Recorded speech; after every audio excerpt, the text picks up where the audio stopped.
Let's bring in the senior counselor to the president, Kellyanne Conway. Kellyanne, thank you for joining us. Thank you. So I want to ask you right away about these allegations from Omarosa. You've heard them, obviously. She says that she felt a growing realization that Donald Trump was indeed a racist, a bigot, and a misogynist. You seem to be quite close to Omarosa when she was at the White House, and when she left, you called her a very valued member of our team for a very long time. So what do you make of what she's saying now? The first time I ever heard Omarosa suggest those awful things about this president are in this book. And I think that Omarosa, unfortunately, has undercut her own credibility, whether it's in the NPR interview, confusing a very central fact in the book, that she has never heard those alleged tapes, and then she said the tapes really changed it for me. And this is somebody who gave a glowing appraisal of Donald Trump, the businessman, the star of The Apprentice, the candidate, and indeed the President of the United States. She told your own network, John, ABC News, the day after she was fired from the White House, that she had resigned. Now she's saying she was fired, that Donald Trump is not a racist. She said she had never heard him use the N-word. Let me tell you something. 2 years ago today, Donald Trump asked me to be his campaign manager.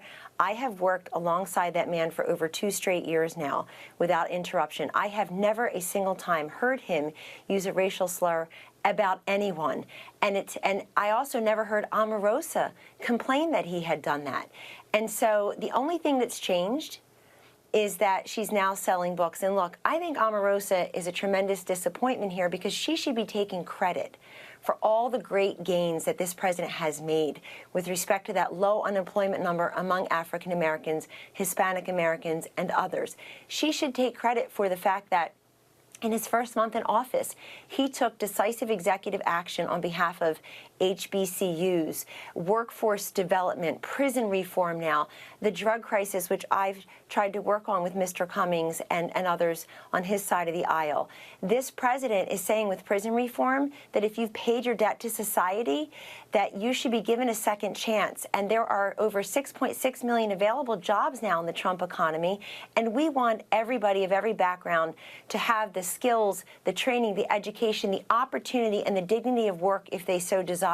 So I feel like Omarosa could have taken some credit for that, said, look, I worked in the White House for a full year, and I got the ball rolling with the president, but that doesn't sell books, and that doesn't settle scores. So I understand whether it's 30 pieces of silver or a 7-figure book advance, people do change their loyalties and change their mind. But I would refer you to Omarosa's own comments, very glowing appraisal of this president's work and this president's work with respect to the African American community. Omarosa also criticized the Congressional Black Caucus while she was in the White House for refusing to meet with the president.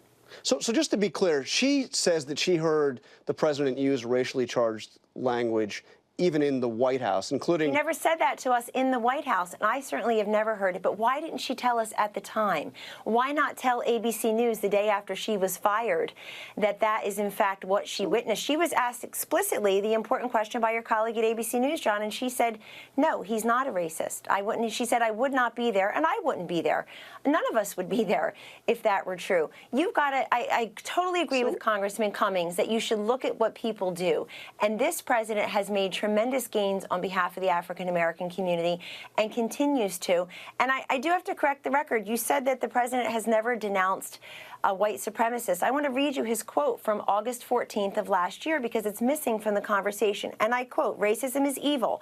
All those who cause violence in its names are criminals and thugs, quote, including the KKK, neo-Nazis, white supremacists, and other hate groups that are repugnant to everything we hold dear as Americans. Kellyanne, as you know, the president also said there were very fine people on both sides in that rally. That was a rally led by neo-Nazis and white supremacists. And he denounced them, but you're not covering that. No, but he said there were very fine people on both sides. Why does that matter? Why does it matter that you're not taking the totality of his comments over the stretch of days, John? Well, because I think it's still a question. Who were the very fine people on the side of the neo-Nazis? Well, he's telling you who's not. He's saying he denounces, quote, the KKK, neo-Nazis, white supremacists, and all those who cause violence in the name. And yesterday, in a very, very strong statement, he said that last year there was senseless death and division. He's calling for unity among all Americans, and he denounced all forms of bigotry and acts of violence and racism. Still not specifically calling out the neo-Nazis or the white supremacists who are. You just don't. Well, do you even have? Excuse me. Does ABC even have the quote in your file that you're able to put it up right now for all your viewers? Probably not. But I just read it. I mean, I think the fact that he said very fine people on both sides, and one of the sides was led by neo-Nazis and white supremacists. Whom he denounced. I still don't understand. He said they're criminals and thugs. So who were the very fine people marching with the neo-Nazis? White supremacists. He denounced all of them. You're just not covering it. But look, okay, I agree with Congressman Cummings. You should go. I answered the question, but you've got to show all the quotes to be fair. And John, I totally agree with Congressman Cummings. We should see what people's records are. So why don't you go send a reporter to Chicago, to Baltimore, to Philadelphia, where the mayor of Philadelphia said, we're no longer going to give information to ICE, and a child was sexually abused by an illegal alien who should not have been there. Why don't you go cover the violence? And we've got an increase in homelessness, in crime, in violence in these major inner cities that are governed by Democratic mayors who have not lifted folks out of poverty, have not created the jobs my boss has created for them. Kellyanne, the Omarosa was the most prominent high-level African-American serving in the West Wing on President Trump's staff. Who now is that person? Who is the most prominent high-level advisor to the president on the West Wing staff right now? African-American? Yes. I would say that, well, first of all, you're totally not covering the fact that our Secretary of Housing and Urban Development and world-renowned I'm asking you about the White House staff. I'm asking you about the people the president is with every day. Well, the president works with Secretary Carson every day. He's trying to break the back of the scourge who of there is on the White House addiction. staff right now? And we have Jerron, who's done a fabulous job and he's been very involved with Jared Kushner and President Trump on prison reform from the beginning. He's been there from the beginning. He worked with Omarosa and others of us. Does he have an office in the West Wing, Kellyanne? He has an office in the EOP, absolutely. The executive office of the president, yes. But not in the West Wing. What does that say to have not a single senior advisor in the West Wing who's African American? I didn't say that there wasn't, but hold on. Who is? Me. There are plenty of people. If you're going by that and not by the actions of the president, which you probably should, then you should look at the fact that we have a number of different minorities. And the fact is that this president is doing well for all Americans. He promised on November 9th, on his election night, he wrote it into the speech. I was there when he changed the speech and wrote it in. He said, I will be the president for all Americans, even those who didn't support me. He said, and there were more than a few. He said in the wee hours of November 9th. And he's made good on that promise. Jonathan, look, you may not want to cover it as much as it should be covered, but the lowest, historically low unemployment rate. I've said that already twice so far on the show. I'm sorry. So don't say we're not covering it. Because it's a fact. It doesn't get covered enough, just like you gave 24 seconds of coverage to the vice president receiving the remains of American soldiers who fell decades ago in Korea. These things just don't seem as important as Russia. One other question, and I haven't asked you anything about Russia, is Omarosa said that she was offered $15,000 a month to work for the Trump campaign if she signed a document saying that she would not speak about her time in the White House. We've also heard the same number, $15,000, offered to two other staffers leaving the White House. Is the president in the habit of offering hush money to people leaving the White House? That's an insult, and that is not what was offered. If she had worked on the campaign and she left the White House, according to her interview with ABC News, John, on great terms, that the president is, quote, not a racist, and that she's very proud of the work she did with him, and that she knows, and all the glowing appraisal she's had of Donald Trump's work over the years, most specifically in the White House and on the campaign, why not ask her to go back to the campaign? It is typical, and you know it, to sign an NDA, to sign an NDA in any place of work. I'd be shocked if you didn't have one at ABC.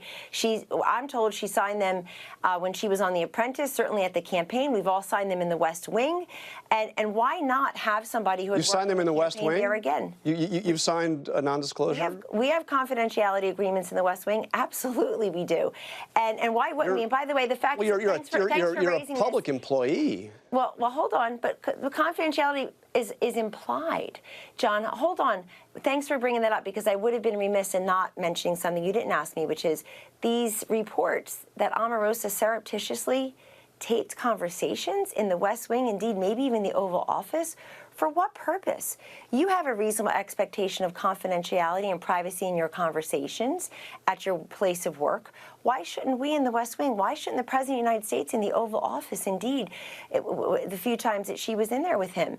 I mean, this is, but look, many people who have left, I can name them, you know them, who have left the White House have been offered positions on the campaign, I believe at the Super PAC, because they've demonstrated their talent, and they've demonstrated that they get the president, they continue to support him. That's something Omarosa told your colleagues at ABC News the very day after she was fired. She said she resigned. She changed that now in the book. Kellyanne, but why not offer? That's not hush money. Everybody sends an NDA. It sounds like she didn't want to sign it and didn't want to go back to the campaign because she had a book on her mind. Kellyanne, I know you have to go. Before you do, I want to ask you about the midterm elections. The president tweeted, quote, "As long as I campaign and/or support Senate and House candidates within reason, they will win." He is predicting a giant red wave. Now, you are a pollster. You've been involved in campaigns for a long time.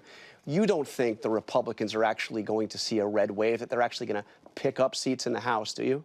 They certainly can, and here's why. First of all, this man makes, this man makes history. He doesn't repeat history. He makes his own trend. He doesn't follow them. I would think that the media got all the polling wrong. I know you guys were doing national polling, which was irrelevant and inaccurate, but got all the polling wrong, didn't think he could win, probably didn't want him to win. This is somebody who's going to go out there and put up his own political currency. And we won 8 out of 9 special elections so far, John. That's a great track record. Here's the problem I see for the Democrats. Is who's in charge of their party? Is it Tom Perez, who they don't respect? Is it the 28-year-old socialist? Is it the 70-something-year-old socialist? She gets her facts wrong routinely about basic policy issues. Is it Elizabeth Warren, who says that all law enforcement is racist from front to back and forward and backward? Is it Hillary Clinton, who still can't get over her loss in 2016? Who is the leader of the party? And what is their message exactly? They shut down the government at the beginning of this year.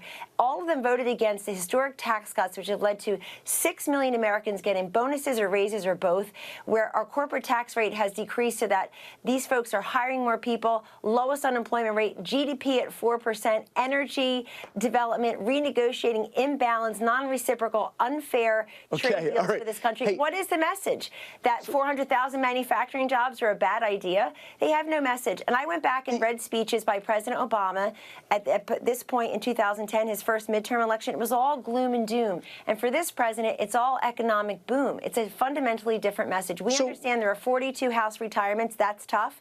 And we see that the party in power usually suffers grievous losses. But can you tell me it's going to be the 63 House seat losses that Obama suffered or the 54 Clinton suffered? Nobody's predicting that right now. So Kellyanne, can you clarify something before you go? The president was again tweeting about Attorney General Sessions yesterday, saying our AG is scared, stiff, and missing in action. This comes after the chairman of his campaign manager, Brad Parscale, is saying it is time to fire Sessions. Are Sessions' days numbered as Attorney General? The president is frustrated that the attorney general recused himself in early March of 2017 from anything having to do with the campaign. Right. And what the president really wants, if you look at all of his tweets and don't just cherry pick them, the gravamen of his tweets, John, are that he wants to make sure we're investigating all sides of the quote, so-called Russian collusion. I've noticed that the media is almost silent about these new revelations that Christopher Steele and the number 4 at the FBI, Peter Orr, and his wife Nellie working for Fusion GPS. I don't want Americans to get so confused with this convoluted mess to miss the essential point here, was that the pro-Hillary people were so afraid that they needed to prop her up, that she was such a non-compelling, non-persuasive, pathetic candidate, that they had to dig up dirt on Donald Trump early on. But to my questions, will Jeff Sessions be the Attorney General by the end of the year? Well, how in the world will I know the answer to that? Well, what do you think? We have the campaign manager saying he should be fired. We have the president saying he's missing in action. Excuse me, I'm not answering questions as to who will be in the White House at the end of the year. Okay. That's a crazy question. You just want to roll the tape sometime. I think the fundamental point here is that the Attorney General is doing great work on law enforcement, on pushing back on MS-13 gangs, on his SOS, which is the Synthetic Opioid Surge Task Force, working with the new DA acting director. But he has recused himself from this, and the president rightfully wants America to see that this Mueller investigation comes to a conclusion in a timely fashion. So far, no Russia collusion proven, and you know it. You know I was the campaign manager for the winning part of the campaign. I never talked to anybody in Russia. I talked to people in Macomb County, Michigan, and Mecklenburg County, North Carolina, not Moscow. You know Kellyanne, it. There's no collusion. Paul Manafort's on trial, has nothing to do with the campaign, Russia collusion. The judge warned everybody not even to say those words. Kellyanne Conway, thank you for joining us. Thank you, John. Appreciate it.